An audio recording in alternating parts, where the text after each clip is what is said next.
Hello friends, मैं संपदा कुलकर्णी आपका स्वागत करती हूँ मेरे चैनल चैलेंज द ब्रेन में। तो फ्रेंड्स, हम यहाँ पे माइक्रो ऑर्गेनिजम्स चैप्टर 2 पढ़ रहे हैं और इस चैप्टर में हम देख रहे हैं कि माइक्रो ऑर्गेनिजम्स जो है वो हमारे फ्रेंड है या फो है, या वो दोनों तरफ से रोल प्ले कर रहे हैं। So friends, before going to the content, I would like to request you to subscribe my channel Challenge the Brain and keep the bell ringing. तो दोस्तों, अब तक हमने माइक्रो ऑर्गेनिजम्स का इंट्रोडक्शन लास्ट वीडियो में देखा है और ये सारी चीज़ें हम इस लेसन में कवर करने वाले हैं। Among these content, this video session will be based on where do the microorganisms live and the relation between microorganisms and us। ये दोनों टॉपिक हम इस वीडियो सेशन में कवर कर रहे हैं। तो friends, let's start with where do they live. So the microorganism, they can be single celled microorganism और मल्टी सेल्ड, और it is also called as multicellular microorganisms. तो इसके example यहाँ पे दिए हुए हैं। Single celled अगर वो होते हैं तो वो होते हैं bacteria, some of the algae, then protozoa, जो कि लास्ट स्लाइड में, लास्ट एग्जाम्पल में, या कि हम बोल सकते हैं लास्ट वीडियो में हमने ऑलरेडी देखा है examples of bacteria, how they look like, वो भी हमने देखा था। Same thing for algae as well as protozoa. And जो मल्टीसेल्युलर होते हैं, many of the algae comes under the multicellular microorganisms as well as fungi also goes under multicellular microorganisms। तो वो कहाँ पे रहते हैं? Actually, the microorganisms they live in all types of environment। So all types of environment मतलब क्या होता है? तो वो cold, ice cold climate में भी रहते हैं या तो hot springs में भी रहते हैं, hottest temperature में भी वो survive करते हैं। जैसे कि अगर डेजर्ट में देखा जाए तो भी वहाँ पे भी माइक्रो ऑर्गेनिजम्स होते हैं और मार्शी लैंड्स में भी माइक्रो ऑर्गेनिज्म सर्वाइव करते हैं। वो और कहाँ पे मिलते हैं? तो they also found inside the bodies of animal including human body के अंदर भी माइक्रो ऑर्गेनिज्म होते हैं। Some microorganisms grow on other microorganisms while other exist freely, right. तो ये हो गए कि microorganisms where they do live. अभी ये जो नेक्स्ट इंपॉर्टेंट टॉपिक है वो है microorganism and us, relationship between the microorganisms and the human being, right. तो यहाँ पे क्या आपके बुक में एक्सप्लेन किया हुआ है वो है role of microorganism. Actually microorganism आपके चैप्टर का ही नाम है, microorganism friend and foe, right. Friend मतलब कि जो हमारे साथ फ्रेंडली बिहेव करते हैं, जो कि हमारे लिए बेनिफिशियल है, वो हमारे फ्रेंड होते हैं। और जो हमारे लिए हार्मफुल होते हैं वही फो का रोल प्ले कर रहे हैं, राइट।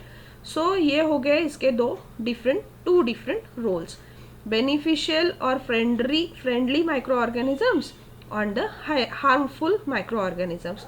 तो यहाँ पे मैंने लिस्ट बनाई हुई है। जो बेनिफिशियल और फ्रेंडली माइक्रो ऑर्गेनिजम्स होते हैं वो कहाँ कहाँ पे यूज़ होते हैं? ईटेबल प्रोडक्ट्स में यूज़ होते हैं, कमर्शियल प्रोडक्शन में यूज़ होते हैं, मेडिसिनल प्रोडक्ट्स के प्रोडक्शन में यूज़ होते हैं, सॉइल फर्टिलिटी इंक्रीज करने के लिए भी उनका योगदान रहता है, वो बहुत ज़्यादा वहाँ पे हेल्पफुल रहते हैं, इसलिए beneficial, right.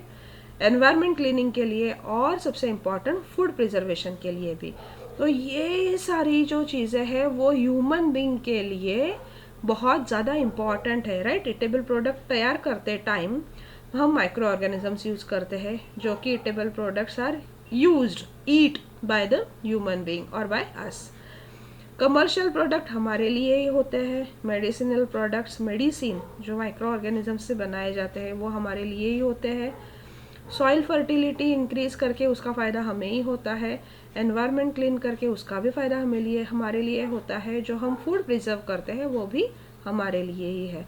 So in short आप यहाँ पे देख सकते हो कि ये सारे जो रोल्स माइक्रो ऑर्गेनिजम्स प्ले कर रहे हैं they are all beneficial to us, right? And some of the microorganisms which are harmful to us, they creates different diseases, right? So diseases causing microorganism in animal और in plants, right? क्योंकि living organisms जो होते हैं वो animal भी होते हैं और प्लांट्स भी होते हैं।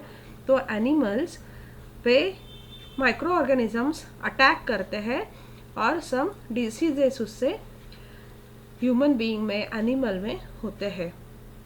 फॉर एग्जाम्पल, एक ही एग्जाम्पल यहाँ पे दिया हुआ है, फूड पॉइजनिंग। यहाँ पे हम इस वीडियो सेशन में हम friendly usage of the microorganism देखने वाले हैं।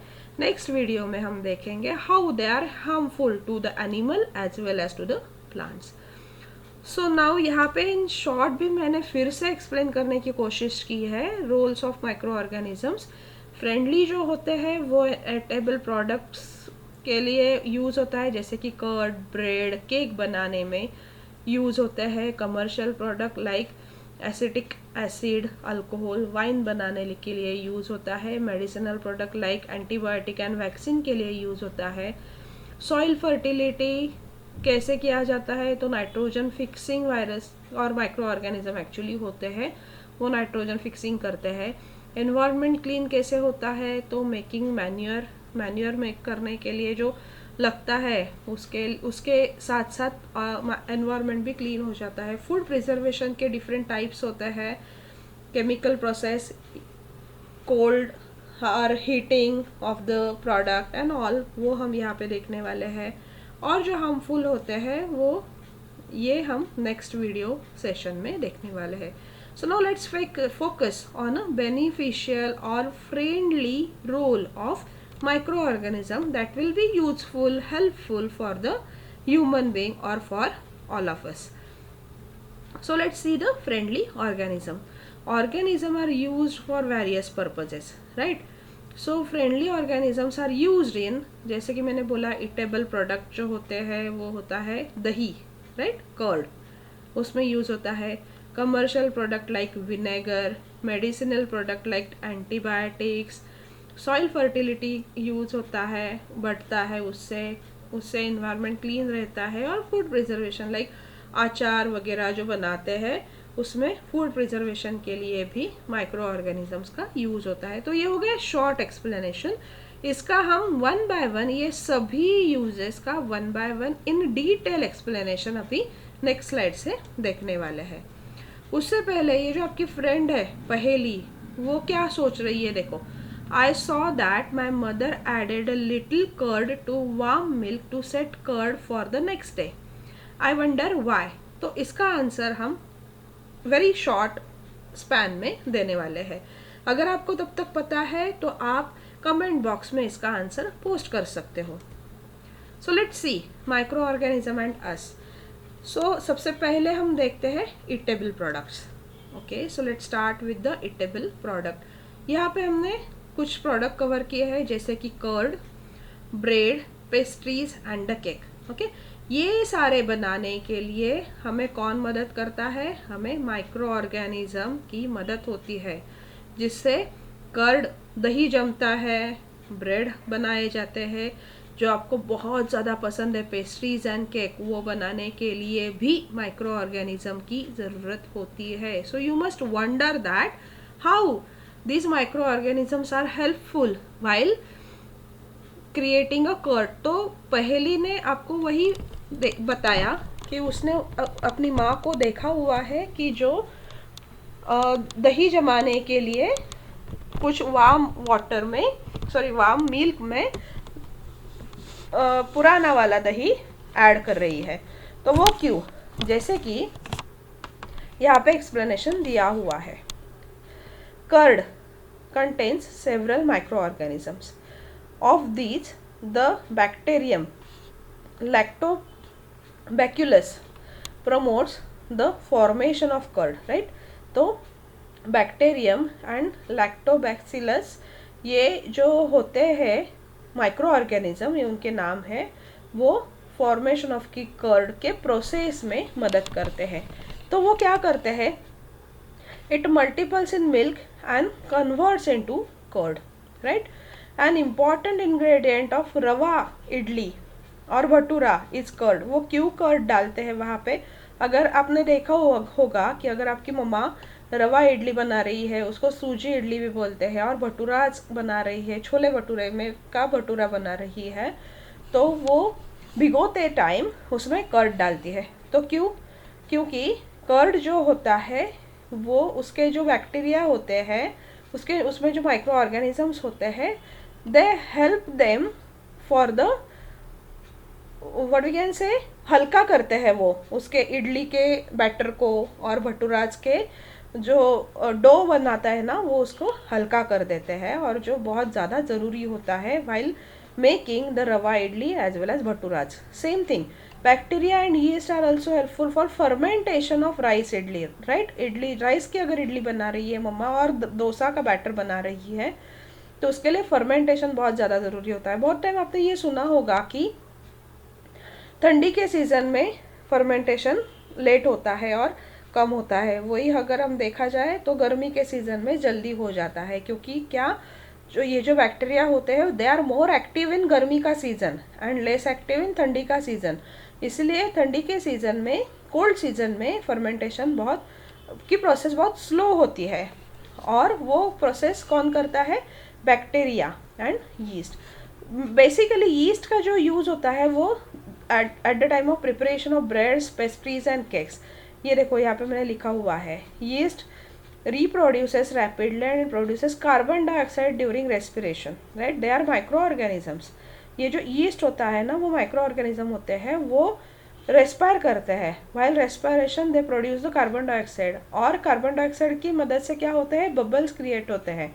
Bubbles of the gas, gas मतलब क्या? Carbon dioxide.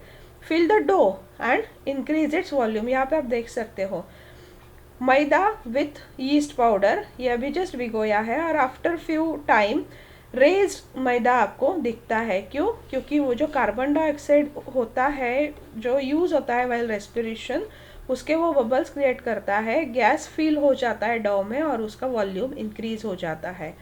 This is the basis of the use of the yeast in the all bakery products in the bakery industry, right? तो आप अगर bread खा रहे हो, पेस्ट्री खा रहे हो, केक खा रहे हो, तो उसमें क्या होता है?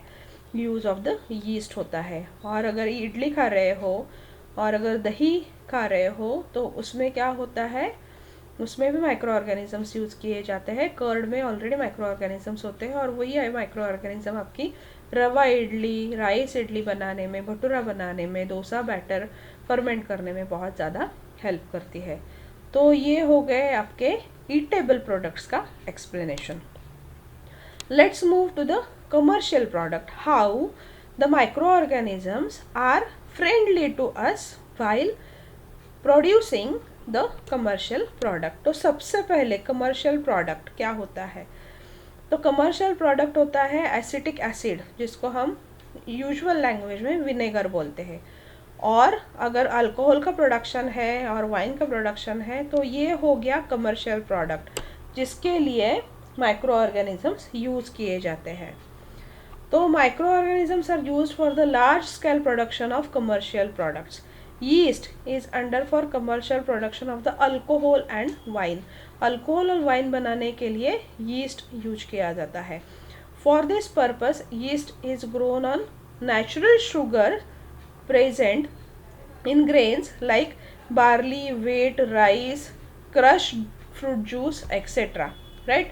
तो ये जो नेचुरल शुगर होता है जिसपे यीस्ट ग्रो किया जाता है, जो कि प्रेजेंट होता है ग्रेन्स में, बार्ली ग्रेन है, व्हीट ग्रेन है, राइस ग्रेन है, क्रश्ड फ्रूट जूसेस है, एक्सेट्रा, जिसमें नेचुरल शुगर प्रेजेंट होता है और उस पर ही वो यीस्ट ग्रोन होता है।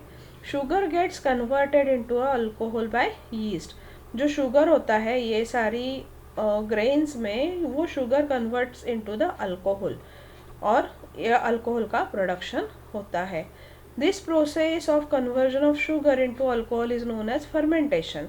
और ये जो प्रोसेस है which is founded by Louis Pasteur in 1857. This was the scientist who has discovered the process of fermentation, right? Now let's go forward for the next use of beneficial use of microorganism in the production of medicinal products. So मैंने last slide में भी बताया था, 2 products we are going to see. First one is antibiotic, second one is vaccine.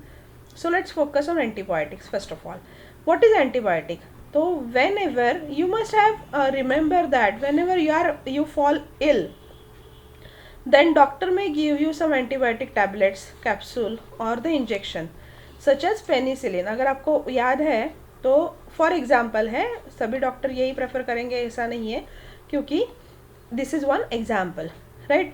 सो ये penicillin कैसे बनता है? The source of this medicine is nothing but the microorganism. तो ये जो एंटीबायोटिक्स होते हैं वो माइक्रो ऑर्गेनिज्म से ही बनाए जाते हैं. These medicine kill what is the role of these antibiotics? Why doctor prefers to subscribe the antibiotics? Because antibiotics helps you to kill or stop the growth of the disease causing microorganism. जो disease causing microorganisms, viral infection अगर आपको हुआ है तो usually doctor antibiotics prefer करते हैं. क्यों? क्योंकि वायरल इन्फेक्शन जिस वायरस के कारण, जिस माइक्रो ऑर्गेनिज्म आपकी बॉडी में एंटर हुए हैं उसके कारण हो रहा है, उसकी ग्रोथ स्टॉप करने के लिए और उस माइक्रो ऑर्गेनिजम्स को किल करने के लिए एंटीबायोटिक्स हमारी बॉडी में इंसर्ट किए जाते हैं through the tablets, through capsules और थ्रू इंजेक्शंस, राइट. तो जैसे ही ये एंटीबायोटिक्स हमारी बॉडी में एंटर करते हैं, जो माइक्रो ऑर्गेनिजम्स और वायरसेस होते हैं जिनके हमारी बॉडी के प्रेजेंस के कारण ये डिसीजेस हुए हैं, उस माइक्रो ऑर्गेनिजम्स की ग्रोथ को ये स्टॉप कर देते हैं और हमें रिकवर करने के लिए मदद करते हैं, राइट. तो ये हो गया role of the antibiotics. So such medicines are called antibiotics and these days a number of antibiotics are being produced from the bacteria and fungi like streptomycin. ये कुछ नाम मैंने यहाँ पे इंक्लूड किए हैं. आपको अगर पता होगा, अगर आपने देखा होगा कभी, तो स्ट्रेप्टोमाइसिन होता है, टेट्रासाइक्लिन होता है, एरिथ्रोमाइसिन होता है. ये सारे कॉमन एंटीबायोटिक्स के नाम हैं जो कि यूजुअली डॉक्टर हमें प्रिस्क्राइब करके देते हैं. The antibiotics are manufactured by growing specific microorganisms and are used to cure a variety of diseases, जैसे कि मैंने आपको बोला. लेकिन आपको यहाँ पे कॉशन लेना है. क्या आपको एक थिंग रिमेंबर करनी है, इम्पॉर्टेंट थिंग, जो कि it is important to remember that antibiotic should be taken only on the advice of qualified doctor only, right. अगर डॉक्टर आपको प्रिस्क्राइब करके देते हैं तो ही आपको एंटीबायोटिक्स लेने हैं. ऑल्सो अगर उन्होंने प्रिस्क्राइब किया है तो आपको क्या करना है? Also you must complete the course prescribed by the doctor. If you take antibiotics when not needed, अगर उसकी ज़रूरत नहीं है तो भी अगर आप एंटीबायोटिक्स ले रहे हो और इन रॉन्ग डोसेस, अगर रॉन्ग एंटीबायोटिक ले रहे हो तो it may make the drug less effective when you might need it in future, right. ऐसे नहीं होना चाहिए. और क्या हो सकता है? ऑल्सो एंटीबायोटिक्स टेकन अननेसेसरीली में kill the beneficial bacteria in the body, क्योंकि बेनिफिशियल बैक्टीरिया अगर वो हमारी बॉडी में से किल कर देते हैं तो प्रॉब्लम हो सकता है. Antibiotics however are not effective against cold and flu as these are caused by the viruses, right. So आपको क्या करना है? आपको डॉक्टर के प्रिस्क्रिप्शन के हिसाब से ही एंटीबायोटिक्स को आपको लेना है. ये हो गया first example in the medicinal products antibiotics. Let's see the second example, vaccine. तो पहले हम उसका वर्किंग देख लेते हैं, उसके बाद उसके बारे में हम थोड़ा सा चर्चा करेंगे. तो वैक्सीन क्या होता है? Why are the children and infants given vaccination? आपको अगर याद है, आपको अगर पता है तो आपको बचपन में ही बहुत सारे वैक्सीन दिए जाते हैं. तो वो क्या करते हैं? क्यों वैक्सीन यूजुअली चिल्ड्रन और इन्फेंट्स को दिए जाते हैं? तो यहाँ पे हम देखते हैं. When a disease carrying microbes, microorganisms enter our body, the body produces antibodies to fight the invader, right. वो माइक्रोब्स को फाइट करने के लिए हमारी बॉडी खुद से ही एंटीबॉडीज तैयार कर लेती है. The body remembers how to fight the microbe if it enters again. If dead और वीकेंड माइक्रोब्स, जो कि वीक है नेचर में, वो microbes are introduced into a healthy body, the body fights and kills the invading bacteria by producing suitable antibodies, and the antibodies remain in the body and we are protected from the diseases causing microbes or ever, right? Several diseases including cholera, tuberculosis, smallpox and hepatitis can be prevented by vaccination. तो vaccination क्यों किए जाते हैं? जो हमारी body antibodies create करती है to fight the invader, तो वो हमारी बॉडी को सक्रिय करने के लिए, एक्टिव करने के लिए हमें वैक्सीनेशन दिया जाता है. हम चिल्ड्रन को, इन्फेंट्स को है वैक्सीनेशन देते हैं, राइट. तो ये हो गया उसका वर्किंग. अभी हम जनरल उसके बारे में थोड़ा सा डिस्कस करते हैं. तो it is essential to protect all children against this diseases, right. Necessary vaccinations available in the hospitals. You might have seen the advertisement on TV and newspaper regarding the protection of children against polio under the Pulse Polio program, right? तो polio क्या होता है? Polio एक disease है जो कि polio के virus से होता है. तो उसको डिस्ट्रॉय करने के लिए पल्स पोलियो के drops given to the children are nothing but the vaccine, right. This is the oral vaccine, वो जो कि ड्रॉप्स दिए जाते हैं 5 साल तक के बच्चे को हर एक साल में. तो ये क्या करते हैं vaccine? It fights with the viruses of the polio, जो कि उसे ये डिसीज़ नहीं होता है. A worldwide campaign against the smallpox has finally led to its eradication from most parts of the world to fight against the smallpox. These days vaccines are made on a large scale from microorganisms to protect humans and other animals from several diseases. अभी आप देख सकते हो the well known example, जैसे कि मैंने last video में भी आपको बताया था, कोविड-19. उसके vaccination are very well known to everyone, right. Everyone has taken the vaccination of कोविड-19 and we won over the COVID-19 situation with the help of vaccination only. So I hope you have understood how these microorganisms are helpful for us for the production of medicinal products. Now let's move forward. The next two uses we are going to cover in the next slide. They are nothing but the increasing soil fertility and environment cleaning. So increasing soil fertility will be with the help of some bacteria. They are able to fix the nitrogen from the atmosphere to enrich the soil with nitrogen and increase its fertility, right.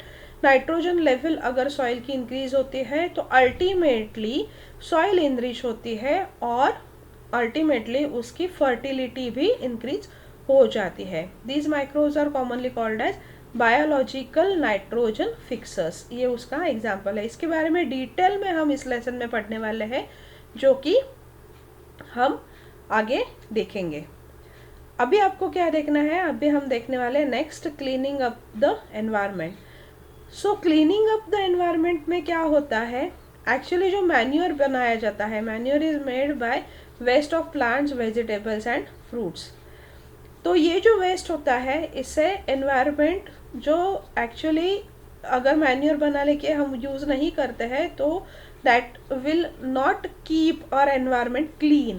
And by using these waste, if we are going to prepare a manure will be helpful again for the increasing the fertility of the soil, as well as ये अगर waste of plants, vegetable and fruit हम use करते हैं तो उससे हमारा environment भी clean हो जाता है. तो दोनों फ़ायदे हैं, क्लीन भी होता है और हमें मैन्योर भी मिलता है, जो कि हमारी सॉइल की फर्टिलिटी इंक्रीज करता है.